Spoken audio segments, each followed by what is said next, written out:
Section 1. You will hear a man booking a tourist tour. First, you have some time to look at questions 1 to 5.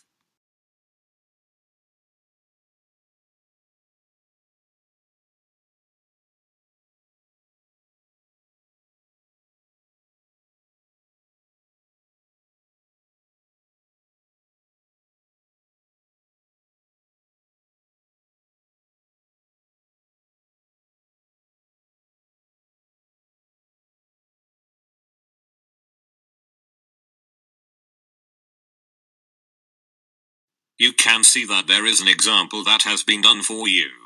On this occasion only, the conversation relating to this will be played first. Hello, Mr. Smith. How can I be of assistance today? Good morning.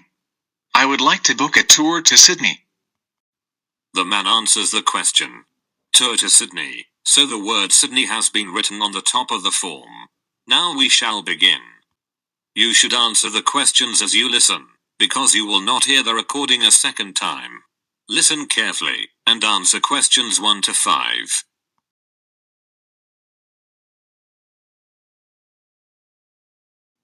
Hello, Mr. Smith. How can I be of assistance today? Good morning. I would like to book a tour to Sydney. I can help you with that. What would you like to see? As much of Sydney as possible. What are my choices? There are a number of choices. What type of tour would you like? A pedestrian tour or bus tour? I think I'll choose the bus tour. There's a hop-on hop-off bus tour that takes you around to the Harbour Bridge, the Opera House and the Queen Victoria Building. I think it's a good option. Is there a set timetable for the tour? No. The buses run in a loop around the city all day. And what hours do the buses operate?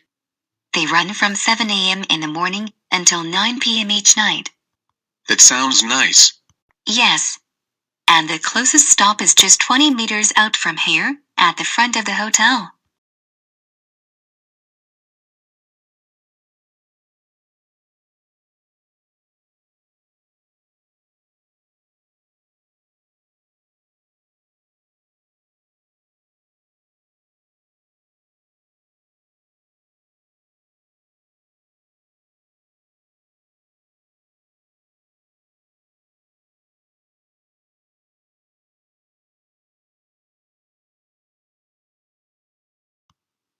Now listen, and answer questions 6 to 10. What ticket types do you have? We have 3 ticket types. The first one is called Minimal, and it is the cheapest tariff. It costs only $15 and you can use such ticket during 2 hours. Oh, I want to see as much of Sydney as possible. Do you have full-day tickets? Yes, sure. The next ticket type we have is Standard. It's the most popular type. This pass costs $30 and lasts all day. This sounds nice. We also have a premium ticket. You can buy it for $55. This pass lasts all day and includes free drinks and snacks during your trip. And you will be provided with an audio guide. I think I'll buy the premium ticket. Great! That is the end of section 1. You now have half a minute to check your answers. Section 2. You will hear the information about tickets to one of the royal palaces in London. First, you have some time to look at questions 11 to 16.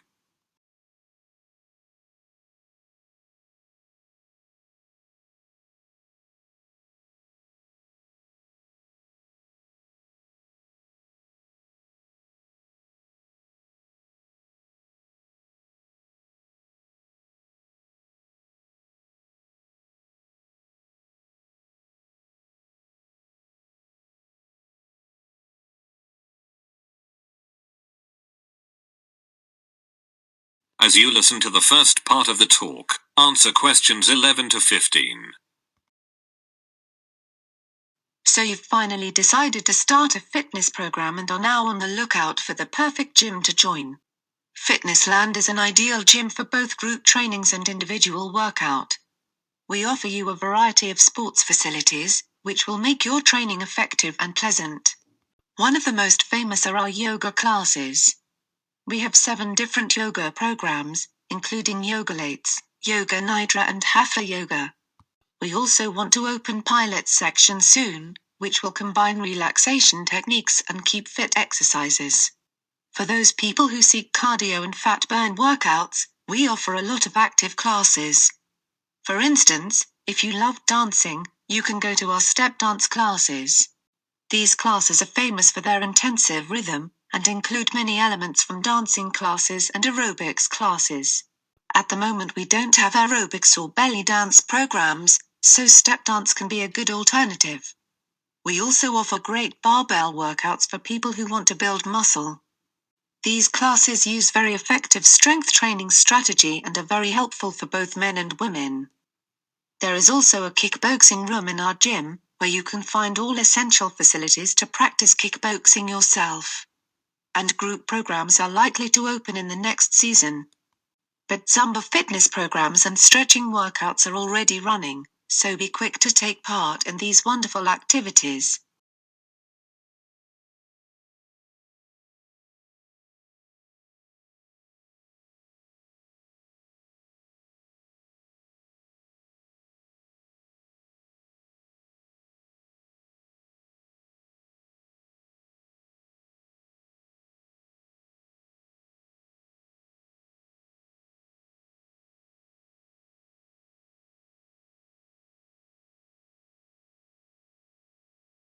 Now listen, and answer questions 16 to 20. And now I'd like to present you the timetable of fitness programs for the coming week. Monday is dedicated to muscle building activities. You'll begin the weekly program with a full body training split, meaning you'll train all major body parts in each workout. Such fitness classes are designed by famous bodybuilders and sport professionals who are passionate for training others. On Tuesday we offer a variety of fat loss activities. These are high-intensity classes that require a lot of physical effort. So we recommend to drink much water during such classes. We also have something called healthy body activities. These activities run on Wednesday. During these programs, you'll do keep fit exercises in a moderate rhythm, alternating upper body and lower body workouts. The next day come relaxation activities. These activities are developed for physical, mental and spiritual practice, and include different kinds of yoga and Pilates. Friday is the last day of the week with group activities, in particular interval trainings. Such programs involve series of low to high intensity exercise workouts, interspersed with rest or relief periods. We hope that you'll find your ideal activities in this timetable. But don't forget that you can train individually any day of the week. That is the end of section 2. You now have half a minute to check your answers. Section 3. You will hear a scientific discussion about how people experience pain. First, you have some time to look at questions 21 to 25.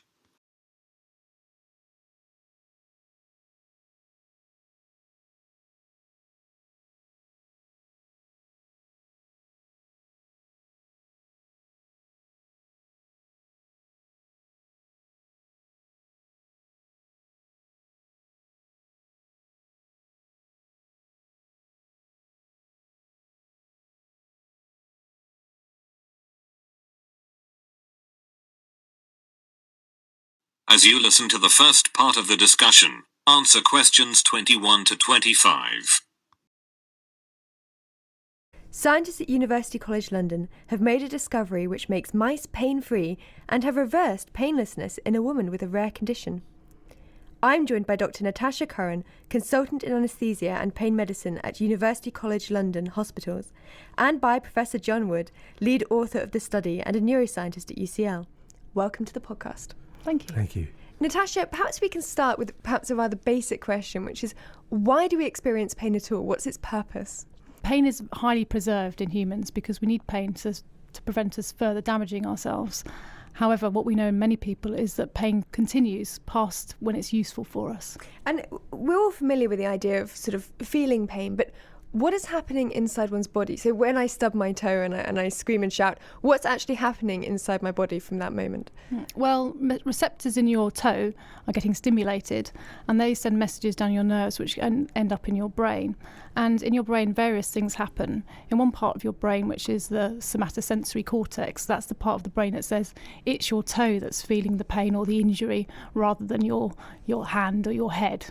So that's one part, but then it's much more complex than that, because pain is an emotional experience. So it's connected then to all the other parts of the brain, which they give us our experience of pain, if you like. So that depends on the context in which we're having pain, our past experience, what we think the pain means, lots of factors. And then also it connects to what we think we're going to do about the pain. So parts of the brain light up, if you like, how we're going to respond to the pain that we're experiencing. How big a problem is pain, and how big a burden is this for people to be dealing with? In the UK, it's massive.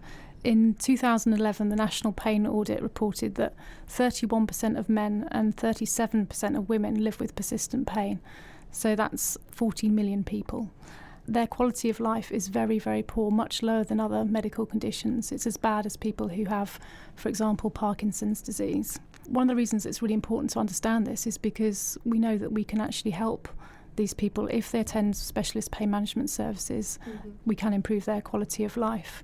And specialist pain management services have doctors, nurses, physiotherapists, psychologists, and potentially occupational therapists, psychiatrists, in order to help them. John, how thorough is our understanding of pain? Is, for example, chronic pain different to the pain we feel when we knock our knee or have a headache?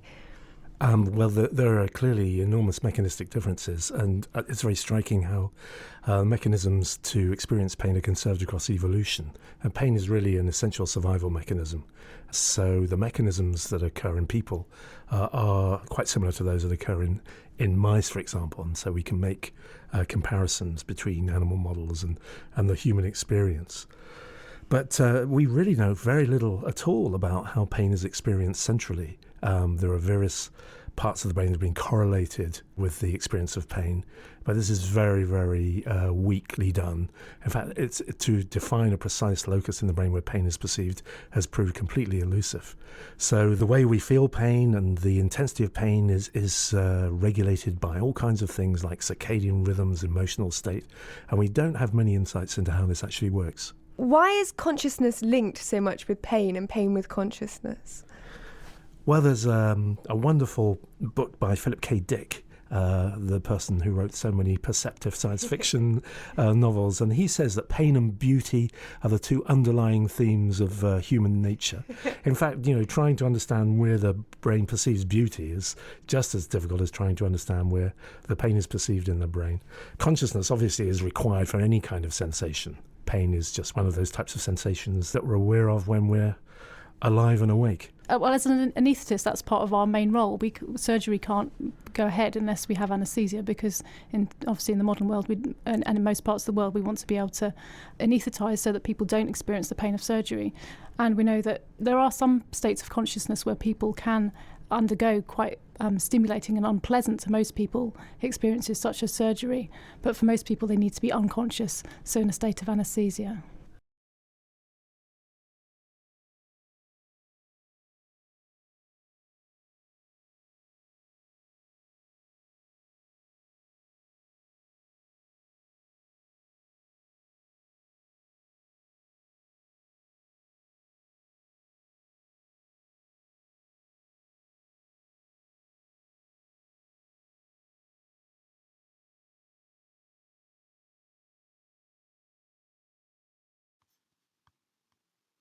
Now listen and answer questions 26 to 30.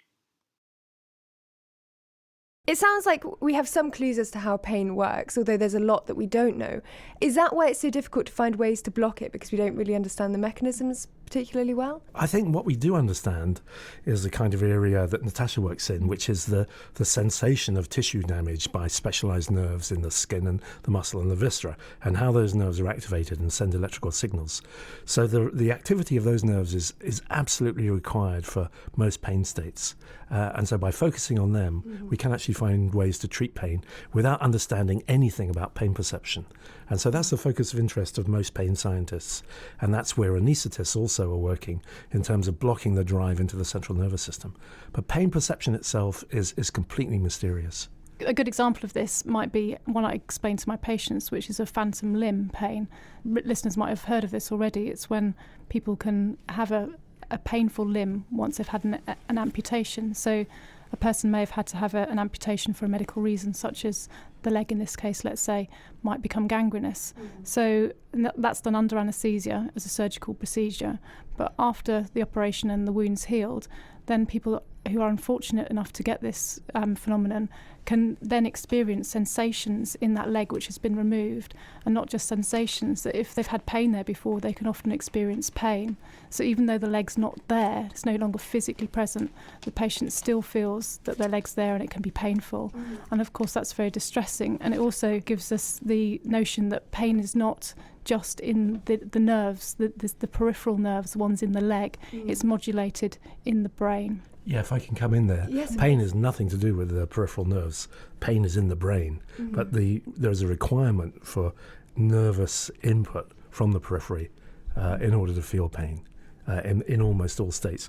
There are situations where you can get pain after a stroke because you have lesions in your thalamus, and that's obviously some form of central pain syndrome. But almost all inflammatory pain states like rheumatoid arthritis or osteoarthritis or diabetic neuropathy, all these chronic pain states require the activity of peripheral nerves, and that's what we try to block without understanding the perception of the painful stimulus itself.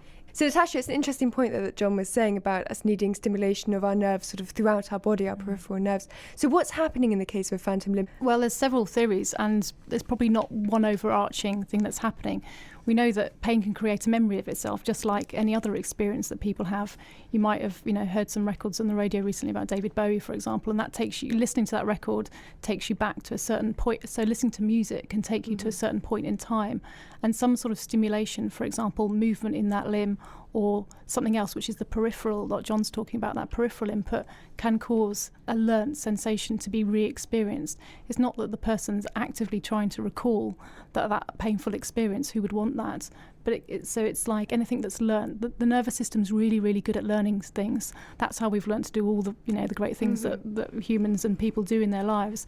Unfortunately, it's almost like it can get switched on for some sensations, and then the person continues to feel that pain, even though there's no obvious mechanistic reason for them to continue to feel it. That is the end of section 3. You now have half a minute to check your answers. Section 4. You will hear a podcast about technology and mental health. First, you have some time to look at questions 31 to 40.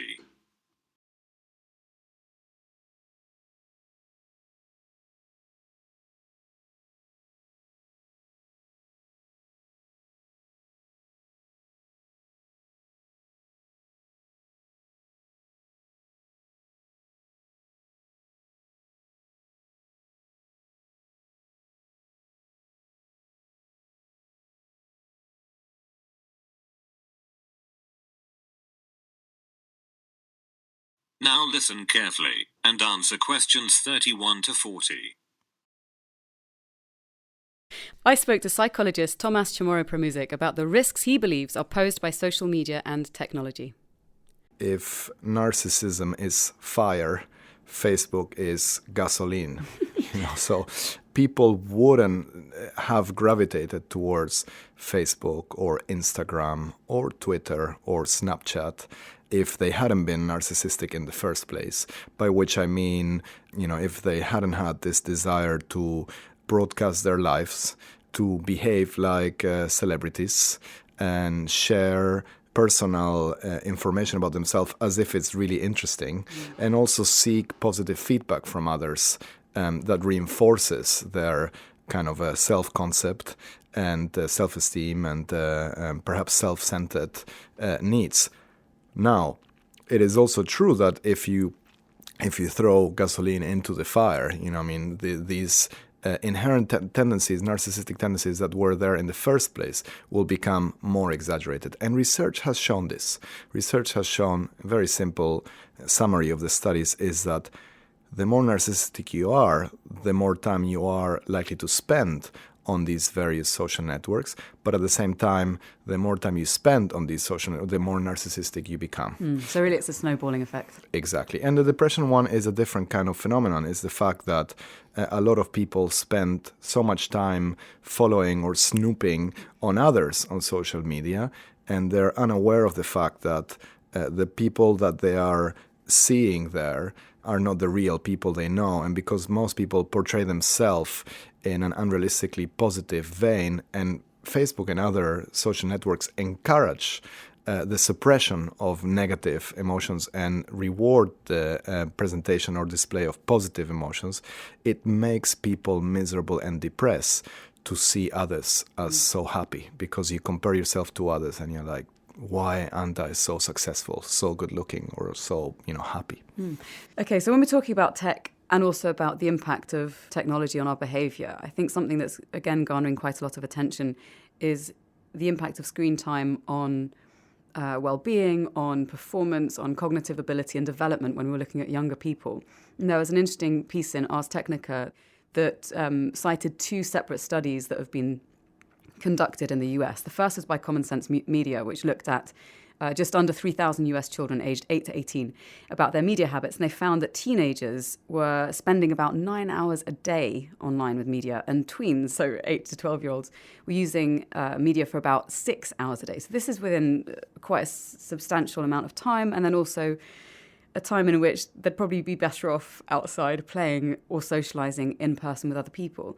Do you think that there's an impact there on, for instance, being able to read emotional cues or being able to form relationships in a way that's deep and meaningful? Is there anything to suggest that that's starting to be compromised because of our use of screens and tech? So we don't have solid or reliable data on this yet, but at least conceptually, it would make sense. We all come to the world with a set of really basic and rudimentary skills that are developed or nurtured when they are put into practice or when we interact with the right triggers of these skills in the environment. So much like growing up isolated from others in a basement will lead to not having many social skills. If you grow up in the digital world mostly and you don't have much time to practice face-to-face interaction, you probably won't develop many people skills. The other thing that is, of course, problematic is that, if people were spending 6 or 10 hours online reading books or getting educated, you could argue at least they're developing intellectual skills or intellectual curiosity, but that's not the case. At most they can spend 18 minutes on a TED Talk, which will give them, more, it's edutainment rather than education. So it's the stuff that people do when they're online that is most problematic. And what about things like the sensory input that we receive? So, for instance, if you've got very young children, aged 6 to 12 months to 18 months, who are looking at screens instead of looking out and developing depth of field, what might that do for their development potentially in the longer term? One could argue that if for them adaptation to the world will be even more technologically mediated, it's okay, so it would only be a problem if you put them in a farm, ask them to hunt animals, or force them live in an Amish community. So, in that sense, the average 5-year-old today is better equipped to interact with much of the industrialized world than a 60-year-old or 70-year-old, because they can pick up any gadget and they know how it works. So I think the main deficit is around social and emotional skills. Connecting through people via technology is very different than having an effective face-to-face interaction. And so until this date, for example, we haven't worked out a way in which people can reproduce via technological means. The fact maybe we will, and maybe virtual reality can generate this in the future. But it's been pointed out many times that there are now more iPhones being sold every year, every day, not just every year, than people being born. And this difference between these two numbers keeps increasing. I think probably there's a causal relationship. The more time people spend on their smartphones or interacting with technology, the less time they have for physical interactions with others. So until we work out how to do certain things online. I mean, offline is the way to go. And most people now, young people, don't have these capabilities to develop certain skills in the physical or analog world. So we've heard how tech can have adverse effects on our mental state, but how is it being used in a positive way to help us? With us in the studio today to discuss, we have psychotherapist Dr. Gillian Isaacs-Russell, author of new book, Screen Relations, The Limits of Computer-Mediated Psychoanalysis and Psychotherapy. We also have Dr. Richard Dobson, who's head of the bioinformatics at the NIHR Biomedical Research Centre for Mental Health, and the tech team's own Hannah Jane Parkinson. Welcome, everybody. So, Gillian, may I start with you? So you're a practicing psychotherapist. How do you find that tech has affected your profession? So maybe with the advent of remote online therapy, should we start there? Yes. Well, I actually have done quite a bit of technologically mediated treatment, partly because I moved from the UK in 2008 to a remote area in the Black Hills of South Dakota, but wanted to keep practicing. And so I attempted to use a platform like Skype in order to see patients and thought that it was going to really help me to avoid any of the pitfalls of space, distance, time. I could just be anywhere, anytime. And what I discovered and what led to my research and this book was that there are some very distinct differences between working on the screen and working co-presently in the room. So we're all familiar with this idea of traditional Jungian psychoanalysis of lying back in a room on a couch and having our dreams interpreted and being in relationship present with the psychotherapist. But that's not the kind of therapy that we're talking about when we're talking about screen-mediated therapy. What have you seen in terms of the change and possibly the use of CBT with screen-mediated technology, and why is it suitable for online use? I think that the therapies like CBT or positive psychology, self-help, could be very appropriate for online use because they are didactic. They aren't based in a relationship. And the kind of talking therapies that you were referring to earlier are actually very strongly anchored in having a relationship. So if you're actually giving instructions to someone, if you are teaching them something, then of course it can be communicated through a screen. But if you are actually having to pay attention to the implicit, nonverbal part of the relationship, which we must do, then it doesn't come across in the same way. 60% of our communication is nonverbal and implicit. And actually, informatics researchers themselves, that is, specialists in information via technology, are talking about the fact that these kinds of implicit communications can't be carried over a screen at the moment, two-dimensionally. So do you think that there are risks associated with the more didactic kind of instructive practices like cognitive behavioural therapy, where the patient is getting a list of instructions? Are there risks kind of taking that approach? Can this treatment kind of mask or even potentially worsen real problems? I think that some of the risks may be that because we're not in the same room, we can't see the whole body. If you've ever worked on screen, you know that it's usually from the shoulders up. We're not able to see a lot of the intimate things that are going on with our patients. And so that means that, for instance, if someone is struggling with an eating disorder, it's going to be very difficult to see where they are in that, which could be dangerous. That is the end of section 4. You now have half a minute to check your answers.